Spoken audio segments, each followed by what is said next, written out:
प्रिय मित्रों, नमो नमः। संस्कृत कौमुदी में आप सभी लोगों का स्वागत है। मित्रों, हम लोग प्रतिदिन शाम 7:30 बजे एलटी ग्रेड शिक्षक भर्ती के संपूर्ण पाठ्यक्रम का क्रमशः अध्ययन कर रहे हैं, तैयारी कर रहे हैं, वह भी निःशुल्क, बिना किसी फीस के। और इस समय इसी के पाठ्यक्रम से, साहित्य से हम लोग नीति शतकम ग्रंथ का अध्ययन कर रहे हैं। और कल की कक्षा तक हम लोग मान शौर्य पद्धति तक 23 श्लोक तक का अध्ययन कर चुके हैं। और अब आज की कक्षा का अध्ययन हम लोग इस 24वें श्लोक से प्रारंभ करते हैं। तो आप लोग अपनी नोट्स और अपनी पुस्तक नीति शतकम लेकर के बैठ जाइए और चलिए अध्ययन प्रारंभ करते हैं। तो पहले हम लोग इस श्लोक को एक बार पढ़ लेते हैं। ठीक, तो कह रहे हैं कि लांगूल चालनम अधः चरणावपातम भूमौ निपत्य वदन उदर दर्शनम च श्वापिंडस्य कुरुते गजपुंग वस्तु धीरम विलोकयति चाटु शतैश्च भुंक्ते। मित्रों, बहुत ही पॉपुलर श्लोक है, बहुत ही चर्चित श्लोक है। आप सभी लोग प्रायः इसका अर्थ जानते होंगे, लेकिन चलिए आज हम लोग इसको परीक्षा की दृष्टि से अध्ययन करते हैं। तो यहाँ पर मित्रों, महाकवि भर्तृहरि एक तुच्छ व्यक्ति जो होता है, एक जो निकृष्ट कोटि का व्यक्ति होता है, क्षुद्र व्यक्ति, वह अपने पेट को भरने के लिए कौन कौन सी तुच्छ क्रियाएं करता है, इसके लिए वह कुत्ता का उदाहरण दे रहे हैं। और इसी कार्य के लिए एक जो स्वाभिमानी व्यक्ति होता है, वह कौन सा व्यवहार करता है, इसके लिए गजपुंग वह अर्थात श्रेष्ठ हाथी का उदाहरण दे रहे हैं। तो चलिए देखते हैं इसके अर्थ को। करे लांगूल, लांगूल मतलब मित्रों होता है पूंछ, है ना। यह परीक्षा में पूछ चुका है, महत्वपूर्ण शब्दावली है, नोट कर लीजिएगा। और लांगली माने होता है बलराम अर्थात हल, हल जिसको कहते हैं, याद रखिएगा। अब देखिए, पूंछ को चालनम माने चलाता है या हिलाता है, पूंछ को हिलाता है। ठीक, अब म में से अ को ले लेंगे, ध, फिर श को विसर्ग कर लेंगे, हो जाएगा अध। करे पूंछ को हिलाता है और नीचे चरण अवपातम। तो चरण का मतलब क्या हो गया? चरणों में, ठीक है ना। चरणों में अवपातम मतलब क्या करता है? गिरता है, नीचे चरणों में गिरता है। स्पष्ट हो गया? ठीक, कि पूंछ को हिलाता है, नीचे चरणों में गिरता है। च अर्थात और क्या करता है?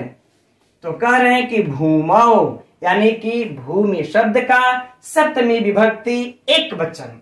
तो क्या हो जाएगा मित्रों? भूमि पर। कहां पर? भूमि पर। निपत्य माने गिर कर, भूमि पर गिर करके। वदन उदर दर्शनम, यानी वदनश्च उदरश्च द्वंद्व समास, व्याकरणात्मक टिप्पणी में खैर देखेंगे हम लोग इसको। वदन का मतलब हो गया कि मुंह, और उदर का मतलब हो गया पेट को। दर्शनम माने क्या करता है? दिखाता है। दर्शनम अर्थात दिखाता है। तो एक बार यहां से यहां तक के अर्थों को पुनः देख लेते हैं। कह रहे हैं कि पूंछ हिलाता है, नीचे चरणों में गिरता है, और भूमि पर गिर करके मुंह पेट को दिखाता है। तो अब यह सब क्रियाएं कौन कर रहा है? किसके सामने कर रहा है ना? कुरुते, है ना, करता है। ठीक, तो यह सब क्रियाएं कौन कर रहा है? तो श्वा अर्थात कुत्ता कर रहा है। ठीक, और किसके सामने कर रहा है? तो पिंडस्य, यानी कि अन्न देने वाले, रोटी देने वाले के। अब यहाँ पर मित्रों सम्मुख नहीं है, तो सम्मुख को हम लोग ले लेंगे, अध्याहार कर लेंगे कि सम्मुख अर्थात सामने, अन्न देने वाले के सामने। ठीक, तो पूरा अर्थ क्या हो जाएगा? पूरा अर्थ क्या हो जाएगा मित्रों अब इसका? कि कुत्ता अन्न देने वाले के सामने अपने पूंछ को हिलाता है, उसके नीचे चरणों में गिरता है, और भूमि पर लौट करके अपने मुंह को और अपने पेट को दिखाता है। ठीक, और फिर करें अब इसके विपरीत, इसी अन्न देने, अब इसके विपरीत है, अपने स्वामी के सामने ऐसा कर रहा है कुत्ता, लेकिन ठीक इसके विपरीत गज पुंगवः मतलब मित्रों होगा श्रेष्ठ हाथी। यहाँ पर यह परीक्षा में पूछ चुका है मित्रों, बहुत ही महत्वपूर्ण यह प्रश्न है, इसे याद रखिएगा कि गज पुंगवा अगर दे करके परीक्षा में पूछे क्या होगा, तो विकल्प में हाथी भी देगा और एक श्रेष्ठ हाथी भी देगा, ठीक, या लंगड़ा हाथी दे दे, तो आप लोगों को श्रेष्ठ हाथी मारना है, हाथी भी नहीं मारना है, क्योंकि गज पुंगवा का यहाँ पर अर्थ है श्रेष्ठ हाथी।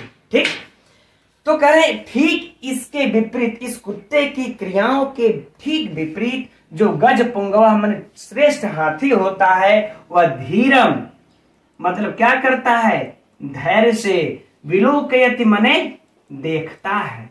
ठीक, किसको देखता है, तो पिंडस्य, जो इसका स्वामी होता है, जो इसका महावत होता है, जो इसको अन्न देने वाला होता है, उसको धैर्य से देखता है। और फिर चाटुः सतैश्च, है ना, चाटुः सतैश्च यानी कि चाटुकारिता करता है, और सतैश्च मतलब सैकड़ों। और जो इस गज पुंगवा का जो स्वामी है वह क्या करता है, चाटुकारिता करता है, सैकड़ों प्रकार से पुचकारता है, तब कहीं भूंगते मतलब खाता है, तब कहीं खाता है। कौन, यह श्रेष्ठ हाथी। तो ठीक मित्रों, संपूर्ण अर्थ को एक बार देख लेते हैं कि कुत्ता अपने अन्न देने वाले स्वामी के सामने पूंछ को हिलाता है, चरणों में गिरता है और भूमि पर गिर करके अपने मुंह और पेट को दिखाता है। ठीक इसके विपरीत जो श्रेष्ठ हाथी होता है वह अपने स्वामी के तरफ, महावत के तरफ धैर्य से देखता है और उसको महावत के अर्थात उसके स्वामी के सैकड़ों प्रकार से पुचकारने पर, चाटुकारिता करने पर ही यह खाता है। ठीक है मित्रों, तो ये हो गया हम लोगों का श्लोक का अर्थ। अब मित्रों यहाँ पर तो देखिए बात सीधा सीधा इस श्लोक में है कि कुत्ता जो है, कि यहाँ पर कुत्ते से तुझ क्षुद्र व्यक्ति को बताना चाहते हैं। महाकवि भर्तृहरि कुत्ते से क्षुद्र व्यक्ति को बताना चाह रहे हैं कि क्षुद्र व्यक्ति अपना पेट किस तरह से भरता है, जैसे कुत्ता भरता है। किसी धनवान के सामने जाएगा, रोएगा, गिड़गिड़ाएगा, अपने पेट को दिखाएगा, वह धनवान इसको डांट भी दे तो भी बर्दाश्त कर लेता है, सुन लेता है, लेकिन अपना पेट भरता है। तो क्षुद्र व्यक्ति को कुत्ता का उदाहरण दिए, और उसके बाद जो श्रेष्ठ हाथी अर्थात यूं कह ले मित्रों स्वाभिमानी, जो स्वाभिमानी व्यक्ति का उदाहरण, स्वाभिमानी व्यक्ति के लिए किसको उदाहरण में रखे हैं, श्रेष्ठ हाथी को रखे हैं कि श्रेष्ठ जो स्वाभिमानी व्यक्ति होगा वह भले 4 दिन से भूखा होकर के तड़पता रहेगा, लेकिन कोई उसको खाने के लिए देगा तो तुरंत उसके ऊपर टूट नहीं पड़ता है खाने के लिए, पहले उसको पुचकारेगा, चाटुकारिता करता है, तब जा करके कहीं उसको ग्रहण करता है इस श्रेष्ठ हाथी के समान स्वाभिमानी व्यक्ति। ठीक मित्रों, अब यहीं पर लगे हाथ थोड़ा इसका हम लोग अलंकार समझ लेते हैं, क्योंकि अभी माइंड में इसका हम लोगों का अर्थ स्पष्ट हुआ है। तो मित्रों देखिए यहाँ पर अलंकार है अप्रस्तुत प्रशंसा। अप्रस्तुत प्रशंसा है, कल इसकी चर्चा हो चुकी है ना, अप्रस्तुत प्रशंसा अलंकार की। लेकिन हम चाहते हैं कि मुझे प्रतीत होता है कि कल मैंने थोड़ी अधूरी जानकारी दी थी समझने के लिए, वो तो मैं समझने की दृष्टि से ही आप लोगों को पकड़ने की दृष्टि से ही बताता हूं। अब थोड़ा सा आज और डिफरेंट इसको समझते हैं कि अप्रस्तुत प्रशंसा। ठीक, तो हम लोग मित्रों यहां पर 2 बातें लिख लेते हैं, एक तो कर लेते हैं प्रस्तुत और दूसरा कर लेते हैं अप्रस्तुत। कल की भांति ही समझते हैं, थोड़ा सा अलग अलग तरीके से समझेंगे प्रस्तुत और अप्रस्तुत। तो मित्रों कहने का भाव है इस श्लोक में देखिए 2 प्रकार से अर्थ आएगा। एक तो श्लोक में अगर देखा जाए, श्लोक में, तो श्लोक में प्रस्तुत कौन है, कुत्ता हाथी। अप्रस्तुत कौन है, तू क्षुद्र और स्वाभिमानी व्यक्ति अप्रस्तुत है। लेकिन जब हम लोग श्लोक के, ये तो हो जाएगा श्लोक में, लेकिन जब हम श्लोक के, ये बातें तो हम लोग कल इस तरह से समझ लिए थे, लेकिन अब आज समझते हैं।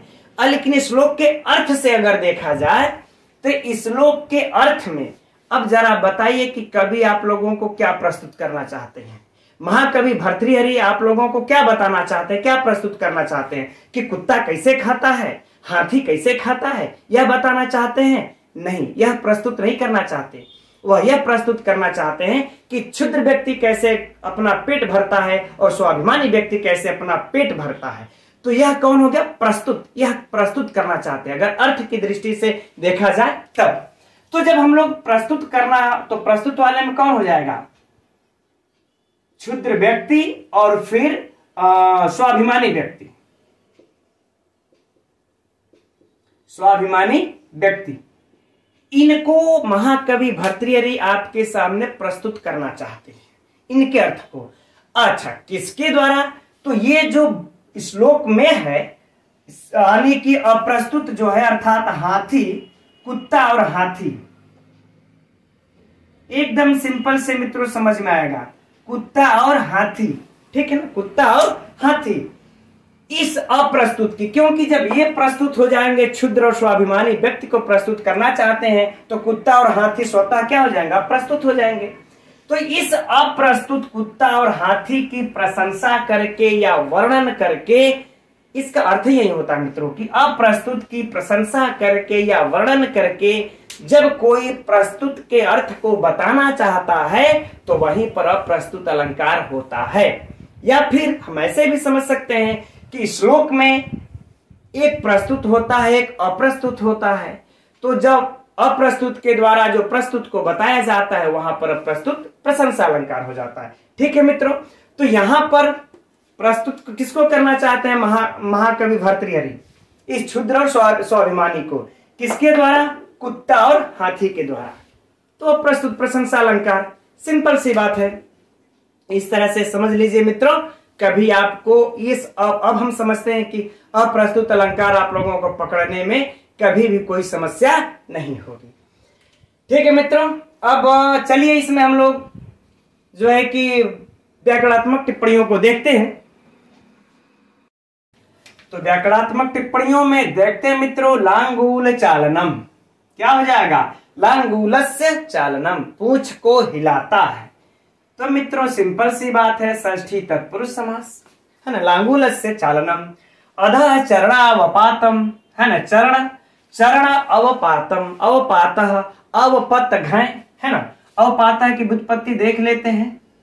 अवधन उपसर्ग है, पत धातु है, घय प्रत्यय है, क्या बन जाता है मित्रों? अवपातः। ठीक, चलिए यहां लिख लेते हैं अवपातः है ना। अब इस अवपातः में अवपातः बन गया, और इधर चरण है, चरणावपातम, दीर्घ संधि हो गई। सिंपल सी बात है, चरणों में अवपातः माने गिरता है। ठीक, अब आगे देखते हैं भूमौ। कह दिए कि सप्तमी विभक्ति एक वचन, शब्द क्या है? भूमि। भूमि शब्द सप्तमी विभक्ति एक वचन, याद रखिएगा। निपत है ना, निपत्य। ठीक, अब वदन उदर दर्शनम, दर्शनम में दृश्य धातु से लिट प्रत्यय लग करके बन जाता है मित्रों दर्शन। ये तो सिंपल सा है। अब वदन उदर, वदनश्च उदरश्च तयो समाहार, दोनों का समाहार। तो मित्रों इसमें कौन सा हो जाएगा? समाहार द्वंद्व समास, यह याद रखिएगा। समाहार द्वंद्व समास किसमें? वदन और उदर में। प्राणी तुर्य है ना, द्वंद्वश्च प्राणी तुर्य अंग्या सेना नाम सूत्र आप लोगों ने समास प्रकरण में अध्ययन किया है ना। तो उस सूत्र से इसमें जो है समाहार अर्थ में हो जाता है, और तो हो जाएगा समाहार द्वंद्व समास। एकदम नोट कर लीजिएगा, वदन उदर। ठीक, भूलना नहीं है, वदन उदरम। दर्शन का हो ही गया। स्वा पिंडस्य, पिंडस्य। ठीक, पिंड, इसकी व्युत्पत्ति देख लेते हैं मित्रों, महत्वपूर्ण है। पिंड धन दा धन क प्रत्यय लग करके बिन बन जाता है मित्रों पिंडदह। क्या बन जाता है? पिंडदह। इसी प्रकार से बनता है मित्रों कंबलदह है ना। यह भी याद रखिएगा, यद्यपि हो सकता है तो मैंने पहले चर्चा कर रखी है। कंबलदह, जलदह, सब में क प्रत्यय लगा होता है। इस तरह से अगर वाक्य आए तो परीक्षा में पिंडदह, कंबलदह, जलदह है ना, दह दह आ जाए तो क प्रत्यय आराम से लगा दीजिएगा, देने वाला।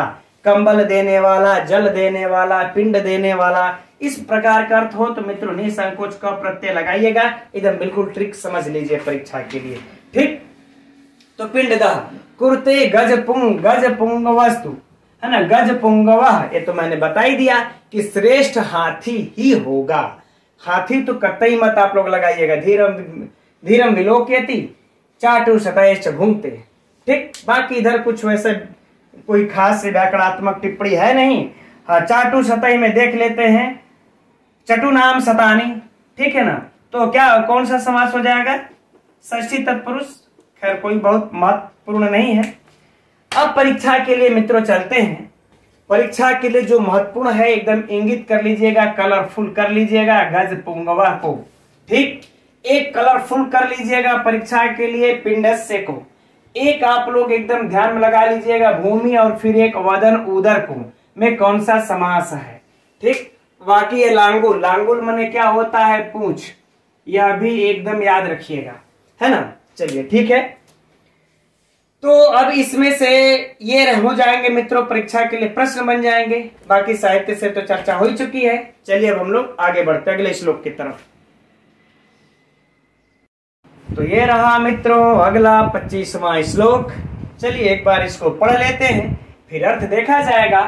तो परिवर्तिनी संसारे मृतः को वा न जायते, स जातो येन जातेन याति वंशः समुन्नतिम्। कह रहे हैं यहाँ पर महाकवि भर्तृहरि कि इस संसार में जन्म लेना, इस श्लोक में बता रहे हैं कि संसार में किसका जन्म लेना सफल माना जाता है। ठीक, तो यह बताते हुए कह रहे हैं कि परिवर्तिनी यानी कि परिवर्तनशील संसारे माने संसार में सप्तमी विभक्ति है। ठीक, तो यह संसार मित्रों क्या हो गया? विशेष्य। याद रखिए, विशेष्य हो गया। यह क्या हो गया? विशेषण। यह संसार कैसा है? परिवर्तनशील है। तो यह विशेष, यह विशेषण, सप्तमी विभक्ति हुई। तो इस परिवर्तनशील संसार में मृतः को वा यानी कि कौन नहीं, मृतः मने मरता है, को मने कौन, कौन नहीं मरता है, अर्थात सब मरते हैं। इस परिवर्तनशील संसार में कौन नहीं मरता है? और वा न जायते, जायते मतलब जन्म लेता है, और वा न जायते और कौन नहीं जन्म लेता है, को वा न जायते और कौन नहीं जन्म लेता है, अर्थात इस संसार में सब मरते हैं, सब जन्म लेते हैं। राइट, मगर कह रहे हैं येन जातेन। येन मतलब जिसके, येन अर्थात जिसके, जातेन मने जन्म लेने से। जन्म लेने से कौन सी विभक्ति है? तृतीया है। तो जिसके जन्म लेने से, याति ही माने प्राप्नोति अर्थात प्राप्त करता है। याति अर्थात प्राप्त करता है। वंशा माने वंश, समुन्नति माने उन्नति को। करें जिसके जन्म लेने से वंश उन्नति को प्राप्त करता है, सजातः उसी का जन्म लेना, वही का जन्म लेना इस पृथ्वी पर, इस संसार में सफल है। ठीक, फिर से देख लेते हैं मित्रों संपूर्ण अर्थ को। सरल सा श्लोक है, छोटा सा। कह रहे हैं कि इस परिवर्तनशील संसार में कौन नहीं मरता है, कौन नहीं जन्म लेता है, अर्थात सभी मरते हैं, सभी जन्म लेते हैं। लेकिन जिसके जन्म ले लेने से उस वंश को, उस वंश की उन्नति की प्राप्ति होती है, वह वंश उन्नति करता है, सजातः उसी का जन्म लेना सफल होता है। तो मित्रों सिंपल सा इसका अर्थ है ना, कोई बहुत कठिन नहीं है, समझ में आ गया होगा।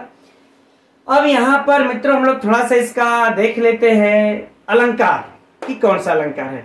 यद्यपि मित्रों जो तारणी झा की पुस्तक है इसमें तो देखिए किसी भी अलंकार की चर्चा है नहीं, लेकिन मैंने अदर पुस्तकों में देखा तो इसमें काव्यलिंग अलंकार है ना, काव्यलिंग अलंकार है। तो सबसे पहले मित्रों हम लोग काव्यलिंग अलंकार का अर्थ जान लेते हैं, फिर इस काव्यलिंग को इसमें घटाएंगे, है ना, देखते हैं घटता है कि नहीं। तो काव्यलिंग अलंकार में मित्रों होता है कि हेतु का वाक्यार्थ या फिर ये पदार्थ के रूप में कहना, समर्थन करना ही काव्यलिंग कहलाता है। जैसे फिर से समझिएगा, ऊपर किसी बात को कह दिया जाए, वाक्यार्थ वह हेतु हो, वही देखिए हेतु का वाक्यार्थ पदार्थ के रूप में कहना समर्थन करना ही काव्यलिंग होता है। जैसे अब देखिए घटाते इसमें तब समझ में आएगा कि परिवर्तनशील संसार में सब कोई जन्म लेता है, सब कोई मरता है, ठीक है ना, लेकिन जन्म लेना किसका सफल होता है, यह देखिए हमारा हेतु है। और इस हेतु को हम यहाँ पर समर्थन कर रहे हैं किससे, कि जिसके जन्म लेने से हमारा वंश, जिसके जन्म लेने से वंश की उन्नति होती है, उन्नति को प्राप्त करता है, ये हमने इस वाक्य को समर्थन किया, बता रहे हैं, इसलिए यहाँ पर कह रहे हैं कि काव्यलिंग अलंकार है। ठीक है मित्रों, यदि यहाँ पर आप लोगों को समझ में आया होगा तो ठीक है, थोड़ा सा यहाँ पर अलंकार समझने में कठिनाई हो रही है, लेकिन आगे फिर यदि काव्यलिंग आता है तो विधिवत रख करके हम समझा देंगे। ठीक, फिलहाल यह रखिए कि काव्यलिंग अलंकार है ना। चलिए अब हम लोग इसके व्याकरणात्मक टिप्पणियों को देखते हैं। तो इसके व्याकरणात्मक टिप्पणियों में देखते हैं मित्रों, परिवर्तिनी, तो परि उपसर्ग पूर्वक वृत्त धातु से ऋणी प्रत्यय लग करके बन जाता है परिवर्तिनी सप्तमी विभक्ति के एक वचन में। ठीक, अब आगे है संसारे, तो सम उपसर्ग लगा लेते हैं, फिर श्री धातु है, फिर घय प्रत्यय को लग करके बन जाता है संसारः। ठीक है मित्रों, लेकिन हम लोगों को यहाँ पर प्रयोग क्या है, संसारे, तस्मिन यानी कि में, तो संसार में, तो हम लोग सु आदि की उत्पत्ति जब करेंगे तो हम लोग सप्तमी लगा लेंगे, है ना, सप्तमी एक वचन, संसारे संसार में हो जाएगा। अब यदि पूछे संसार हमें कौन सा प्रत्यय है मित्रों, व्युत्पत्ति प्रकृति प्रत्यय, तो सम श्री घय प्रत्यय लगा देंगे। अगर यह पूछे संसारे में कौन सी विभक्ति है, वचन है, तो यह तो स्पष्ट है, सप्तमी विभक्ति एक वचन, पता है। चलिए अब है को वा न जायते, इस परिवर्तनशील संसार में कौन नहीं मरता, कौन नहीं जन्म लेता, तो मृता, मृता का भी देख लेते हैं, मृ धातु से कत प्रत्यय, चलिए यहीं पर देख लेते हैं, मृ धातु से कत प्रत्यय लग करके बन जाता है मृत।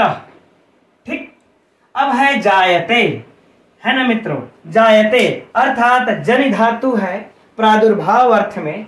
ठीक, बस यहीं पर लिख देते हैं आप लोगों को, आत्मने पद में इसका रूप चलता है, जनि धातु है, और लट लकार के प्रथम पुरुष एक वचन में बन जाता है जायते, है ना, जनि धातु से। नोट कर लीजिएगा, अगर आप लोगों के पुस्तक में दिया होगा तो ठीक है, नहीं तो नोट कर लीजिएगा। जनि धातु है, ना आत्मने पद में लट लकार प्रथम पुरुष एक वचन में जायते यानी जन्म लेता है। आगे देखते हैं सजाता, जाता का मित्रों क्या हो जाएगा, जन से कत प्रत्यय मिलकर के बन जाता है जाता, सिंपल सा, कोई कठिनाई नहीं होनी चाहिए। ये न जातेन, ये न जातेन, यहां पर तृतीया विभक्ति हुई है, यह करण अर्थ में तृतीया विभक्ति समझ सकते हैं। अब याति, इन गतव, इन गतव अर्थ में धातु है मित्रों, यहाँ पर इन गतव अर्थ में धातु है, और इसका जब रूप चलता है तो लट लकार। यह बहुत ही महत्वपूर्ण है मित्रों, यह परीक्षा में पूछ चुका है। लट लकार प्रथम पुरुष एक वचन में बन जाता है याति।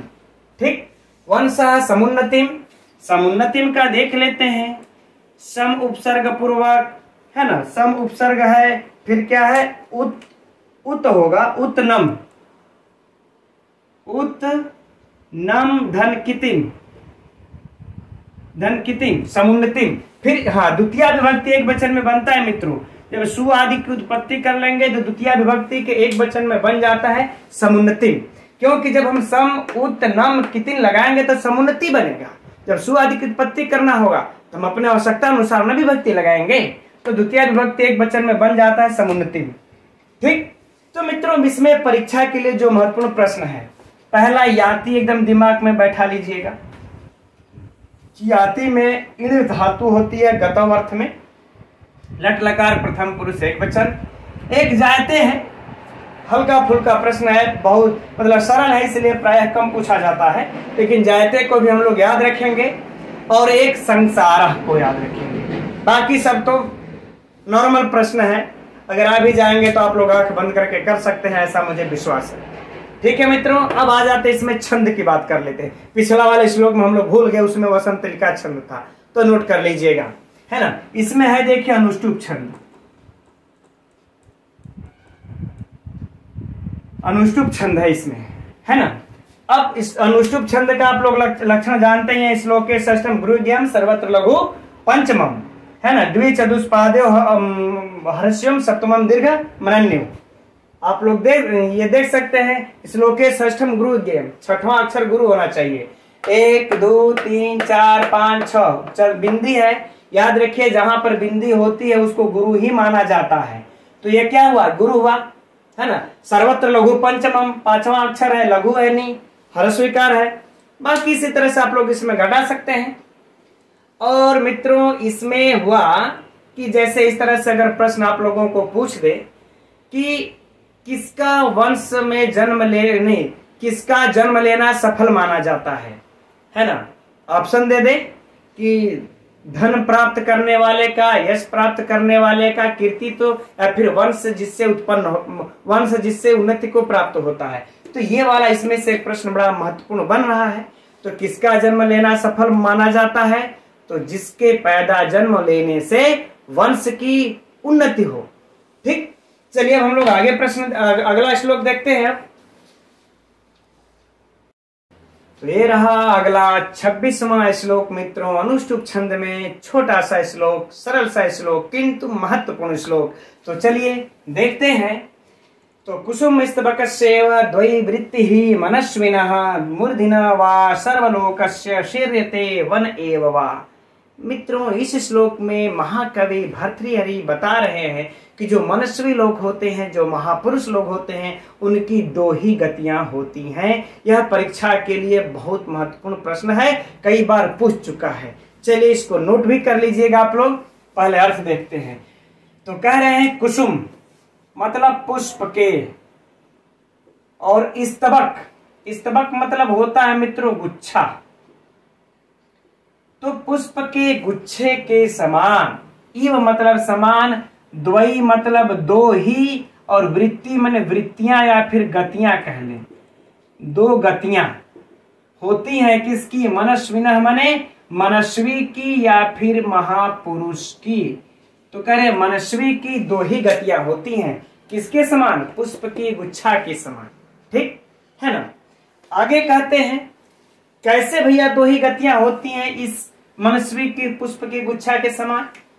करें मूर्धिना वा सर्वलोकस्य, करें सभी सर्वलोगों, सर्वलोकस्य अर्थात संसार में सभी लोगों के, मूर्धिना मतलब सिर पर धारण होते हैं, सिर पर लोग धारण करते हैं, या फिर शीर्यते मतलब मुरझा जाता है, शीर्यते मतलब मुरझा जाता है, वन मने वन एव मतलब वन में। तो देखिए जो पुष्प होता है, इसलिए बोल रहे हैं 2 ही गतियां होती हैं।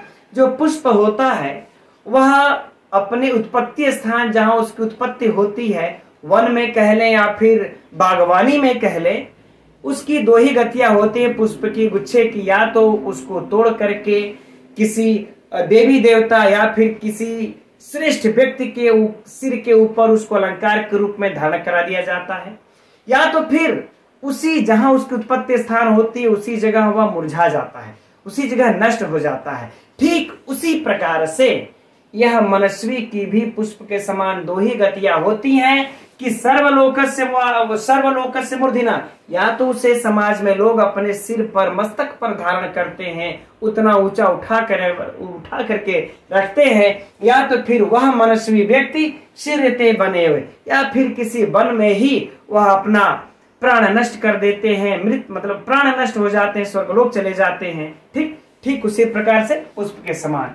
ठीक है मित्रों, अर्थ तो सिंपल है, समझ में आ गया, लेकिन प्रश्न बड़ा ही महत्वपूर्ण है परीक्षा के लिए। नोट कर लीजिएगा, मनस्वी की कितनी गतियां होती हैं, 2 गतियां होती हैं। मनस्वी की कितनी गतियां होती हैं, 2 गतियां होती हैं। ठीक, यह भी प्रश्न परीक्षा में पूछ चुका है। अच्छा, अब मनस्वी की किसके समान गति होती है, यह भी भयंकर प्रश्न है मित्रों। प्रश्न संख्या 2 नोट कर लीजिए कि मनस्वी की किसके समान गति होती है, तो पुष्प के गुच्छे के समान गति होती है। यह प्रश्न संख्या 2 एकदम नोट कर लीजिए, परीक्षा उपयोगी महत्वपूर्ण प्रश्न है यस सर।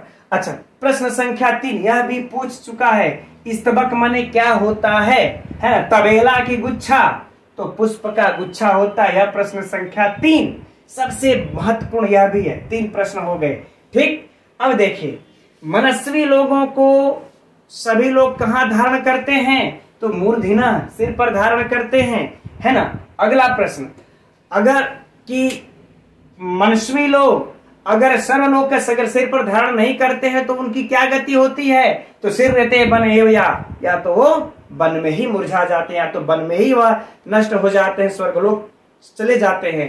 ठीक मित्रों, लेकिन ये 3 प्रश्न तो बड़ा ही महत्वपूर्ण है, इसको नोट कर लीजिएगा, परीक्षा में तीनों का तीनों पूछा जा चुका है। ठीक, चलिए अब इसमें हम लोग यहीं पर अलंकार की चर्चा कर लेते हैं मित्रों। यहाँ पर अलंकार कौन सा है? तो पुरोपमा कह ले, उपमा कह ले, बल्कि हम कह दे कि पुरोपमा है ना, पुरोपमा। ठीक, उपमा कैसे हुई? देखिए, कुसुम क्या है? यह कुसुम फूल क्या है? संज्ञा है। ठीक, गुच्छा क्या है? संज्ञा है। ये दोनों मतलब संज्ञा है, और ये जो इव लगा है यहाँ पर, इव जो लगा है इस संज्ञा के साथ लगा है। तो यह ट्रिक मैंने पहले भी मित्रों चर्चा कर चुके हैं हम, कि जब यह इव किसी भी यदि संज्ञा के साथ लगा होता है तो आप उपमा अलंकार ही मारिए, है ना। गुच्छ, अब अच्छा कहेंगे कि पकड़ेंगे कैसे? इव हो सकता है कहीं हम लोगों को संस्कृत में समझ में ना आए तो नहीं आएगा, तो हिंदी का अर्थ तो समझ में आएगा ना। इसका अर्थ आएगा तो गुच्छे के समान। जब हिंदी लिखेंगे तो ये लिखेंगे गुच्छे के समान या फिर पुष्प के समान, पुष्प के समान। तो इव जो यह आया है, जो समान यह आया है, यह पुष्प के साथ जुड़ा हुआ है ना। पुष्प अर्थात इस संज्ञा के साथ जुड़ा हुआ है, तो संज्ञा के साथ जुड़ जाए मित्रों तो निसंकोच उपमा मार दीजिएगा। और जब यह इव यदि क्रिया के साथ जुड़ जाएगा तो क्या लगाएंगे आप लोग? हाँ, उत्प्रेक्षा। ठीक, क्या लगाएंगे? उत्प्रेक्षा लगा देंगे। ठीक, चलिए अच्छा, चलिए प्रश्नोत्तरी भी हो गई, अलंकार भी हो गया, अब व्याकरणात्मक टिप्पणी भी देख लेते हैं। तो देखते हैं व्याकरणात्मक टिप्पणियों में कुसुम स्तबकः यानी कुसुमा नाम स्तबकः कौन सा हो जाएगा? फूलों का गुच्छा। मित्रों तो सिंपल सी बात है, षष्ठी तत्पुरुष समास। ठीक, अब बात आ गई द्वयी, है ना। तो द्विधन तयप, द्विधन तयप बराबर क्या हो जाता है? द्वयी। अब वृत्ति ही मनस्विनः, मनस्विनः में मित्रों पहले तो देख लेते हैं विभक्ति कौन सी है। यह महत्वपूर्ण है परीक्षा के लिए। षष्ठी विभक्ति है, और कर्तृकर्मणोः कृति सूत्र से षष्ठी विभक्ति हुई है ना। किस सूत्र से? कर्तृकर्मणोः कृति, कर्तृकर्मणोः कृति सूत्र से मनस्विनः में षष्ठी विभक्ति हुई है। ठीक, अब इसकी व्युत्पत्ति को देख लिया जाए तो मनस धन वीनी होता है। मनस धन वीनी प्रत्यय लग करके बन जाता है मित्रों मनस्वी। क्या बन जाता है? मनस्वी, यह बन गया। अब उसके बाद हम लोग इसमें षष्ठी विभक्ति जब लगा लेते हैं तो कर्तृकर्मणोः कृति से षष्ठी विभक्ति लग करके मनस्विनः बन जाता है सुवाद की उत्पत्ति के पश्चात। ठीक, मूर्धन्य हुआ सर्वलोकस्य। सर्वलोकस्य में मित्रों 2 बातें मिलती हैं। कुछ पुस्तक में आप लोग देखेंगे षष्ठी तत्पुरुष समास भी होगा, और तरणी झा में देखेंगे आप लोग कि सर्वः लोकः करके कर्मधारय समास दिए हुए हैं। ठीक है, सर्वः लोकः तो कर्मधारय समास ही मैं तो कहूंगा परीक्षा के लिए लगाइएगा, क्योंकि ताड़ी झा की पुस्तक मान्य है ना। शिर्यते, शिर्यते में कौन सी धातु है? श्री धातु है ना। शिर्यते में श्री धातु है, और इसके बाद हम लोगों का लट लकार आत्मनेपद में क्या प्रथम पुरुष एक वचन में बन जाता है। ठीक, लटते आताम जब लटते यानी प्रथम पुरुष एक वचन में बन जाएगा, शिर्यते अर्थात मुरझा जाता है। ठीक मित्रों, तो ये हो गया व्याकरणात्मक टिप्पणी। व्याकरणात्मक में जो सबसे महत्वपूर्ण है, एक तो है मनस्वी, है ना। यह मनस्वी में कौन सा प्रत्यय है? अरे हाँ, कौन सा प्रत्यय है? तो मनस धन्विनी। और कौन सी विभक्ति है? तो कर्तृकर्मणो सूत्र से षष्ठी विभक्ति हुई है। ठीक, बाकी सिरते का नॉर्मल प्रश्न है और इसमें से द्वितीय दो ही हो सकता है, ना पूछे, फिर भी देख लीजिएगा, है ना। अब इसमें हम लोग बात कर लेते हैं मित्रों छंद का। तो छंद है अनुष्टुप। अनुष्टुप की चर्चा हो चुकी है। चलिए अब आगे बढ़ते हैं। ये रहा मित्रों अगला 27वां श्लोक और आज की कक्षा का अंतिम श्लोक। तो चलिए इसको देख लेते हैं। सन्ति अन्येऽपि बृहस्पति प्रभृतयः संभाविताः पंचसाः तान् प्रत्येष विशेष विक्रम रुचि राहुः न वरायते द्वावेव ग्रस्ते दिवाकर निशा प्राणेश्वरौ भास्वरौ भ्रातः पर्वणि पश्य दानवपतिः शीर्षावशेषाकृतिः। यहाँ पर मित्रों महाकवि भर्तृहरि कह रहे हैं जो लोग महान लोग होते हैं, जो शक्तिशाली लोग होते हैं, उनका वैर भी, उनकी शत्रुता, उनकी दुश्मनी भी महान और शक्तिशाली लोगों से ही हुआ करती है। इसके लिए यह राहु दानवपति का उदाहरण दे करके श्लोक में कह रहे हैं। अब आइए अर्थ को देखते हैं। कहे संति अन्येपि, अलग अलग विच्छेद करके पढ़ लेते हैं। संति मने है, अन्य मने दूसरे, अपि मने भी, है दूसरे भी, बृहस्पति प्रभृतयः मने आदि, बृहस्पति आदि, संभाविताः अर्थात बहुमताः, है ना। पंचसा मतलब 5 या 6, 5 या 6।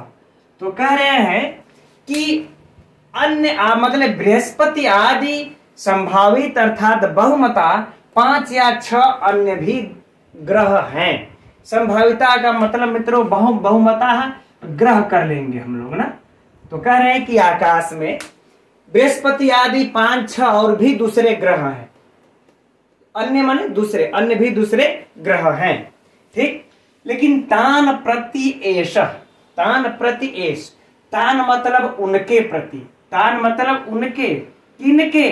तो कह रहे इस बृहस्पति आदि 5-6 ग्रहों के प्रति। यह तान जो सर्वनाम आया है, यह किसके लिए सर्वनाम आया है? यहाँ पर इतने के लिए, बृहस्पति आदि 5-6 जो ग्रह हैं उनके प्रति। ऐसा मतलब यह, ऐसा मतलब यह। कौन यह? यह ऐसा सर्वनाम किसके लिए आया है? तो दानवपति के लिए आया, जो कि नीचे दिया हुआ है। तो उनके प्रति यह विशेष विक्रम रुचि, विशेष विक्रम में रुचि रखने वाला राहु माने राहु, हाँ राहु भी देखिए यहाँ भी आया है। तो ऐसा माने यह राहु, यहां भी ले लेंगे, यहीं पर आ गया है, यहां जाने की आवश्यकता नहीं है। राहु न मने नहीं, वरायते मने दुश्मनी रखता है, वैर रखता है ना, वैर रखता है। ठीक, तो कह रहे हैं इतना कहीं पूरे अर्थ देख लेते हैं कि आकाश में, यद्यपि आकाश में बृहस्पति आदि संभावित 5 या 6 अन्य दूसरे भी ग्रह हैं, लेकिन उनके इन ग्रहों के प्रति यह राहु विशेष विक्रम में रुचि रखने वाला इनके प्रति यह बैर नहीं रखता, इनके प्रति यह दुश्मनी नहीं रखता। अर्थात ये सब कमजोर है, इनको कमजोर समझता है, इनके प्रति वैर नहीं रखता। नीचे देखते हैं द्वावेव, द्वाएव यानी कि दो के ही प्रति, दो के ही, दो को ही ग्रस्ते मने ग्रास बनाता है, यानी कि उनका भोज उनको निगलता है, उनको भोजन बना लेता है। दो को ही, किनको किनको?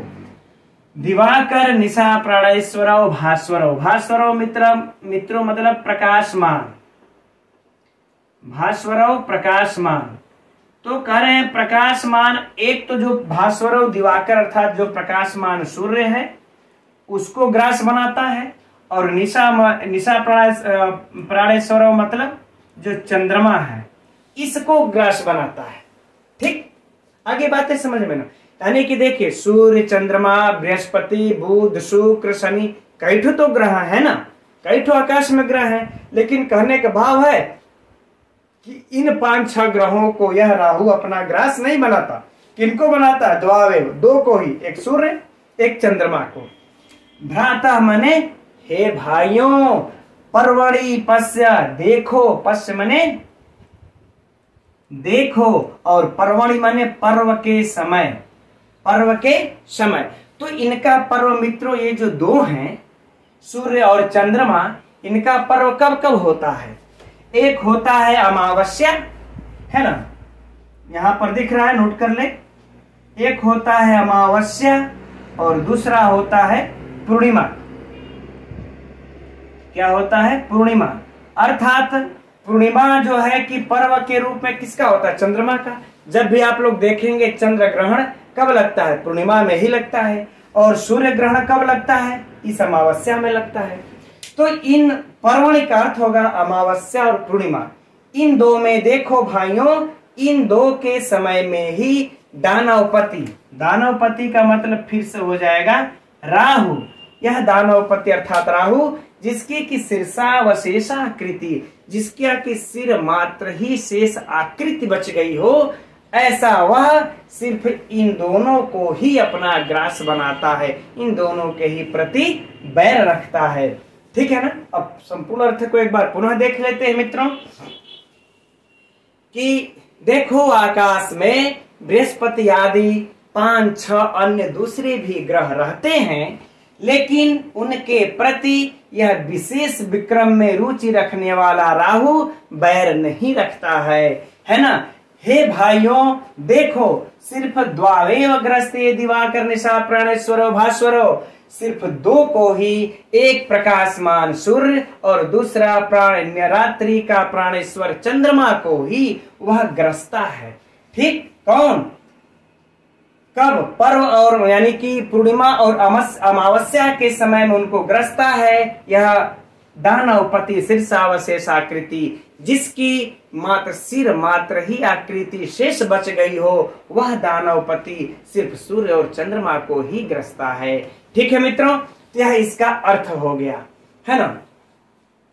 अब यहाँ पर हम लोग इसमें जो है कि कुछ परीक्षा उपयोगी यदि प्रश्नों को देखा जाए तो इसमें तो मित्रों साहित्य से सिर्फ यही प्रश्न बन जाएंगे इसमें से कि किसकी शीर्षावशेष आकृति, किसकी सिर मात्र की आकृति शेष है, तो दानवपति की है, स्पष्ट है, सभी लोग जानते हैं। सूर्य और चंद्रमा को ग्रास कौन बनाता है?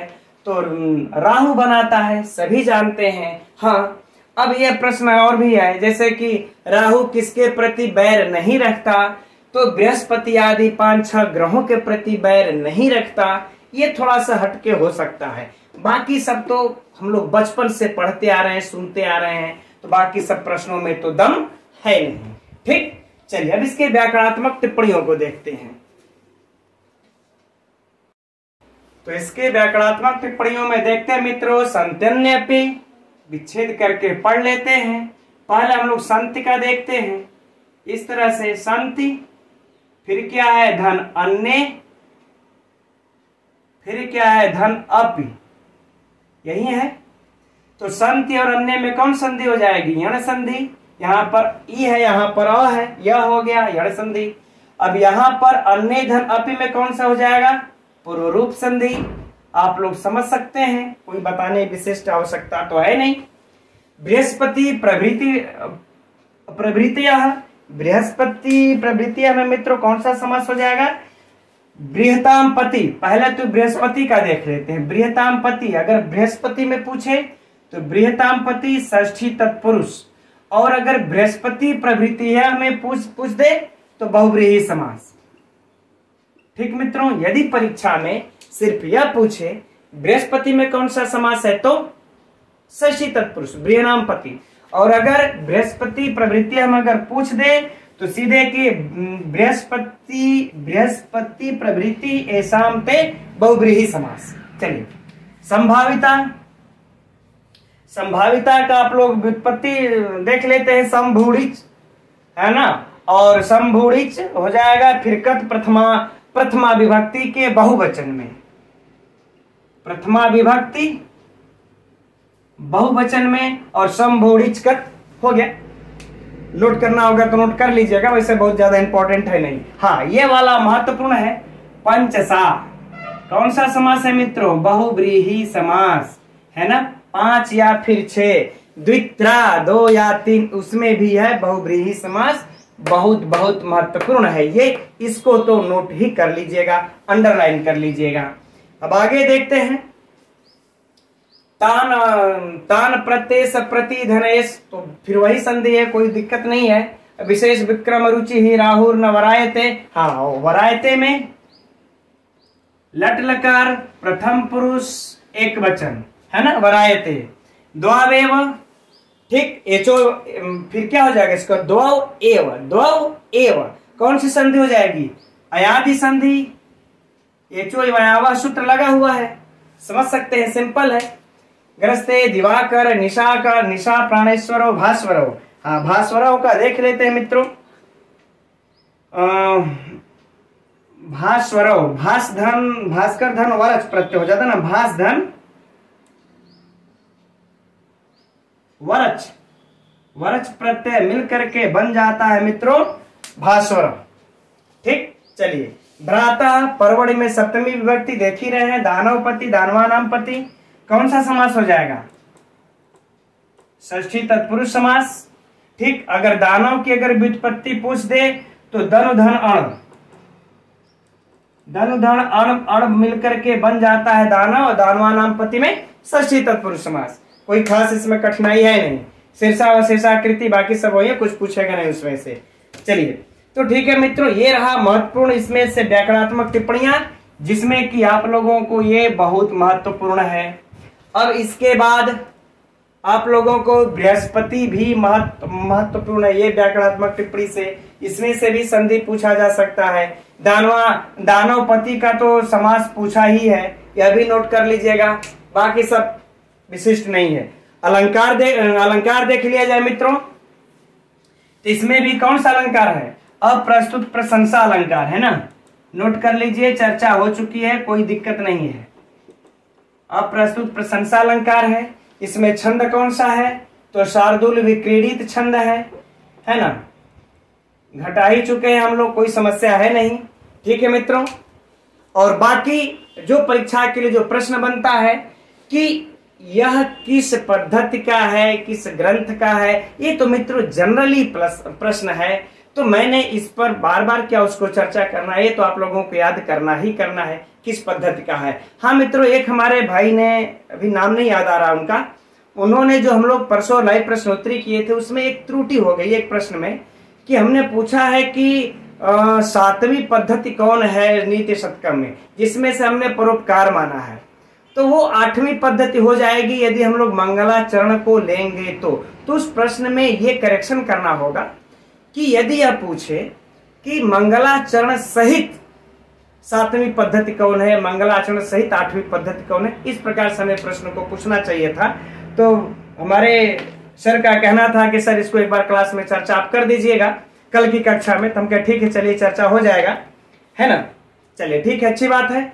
अब मित्रों, आज की क्लास में इतना ही रहने देते हैं, कल फिर मिलते हैं 7:30 बजे, और तो कल फिर चारों श्लोक को देख लिया जाएगा, तो मान शौर्य पद्धति समाप्त हो जाएगी। ठीक है, तो नमो नमः। आप लोगों को कैसा कक्षा लगता है मित्रों, आप लोग कमेंट्स करके बताते रहिए। नमो नमः।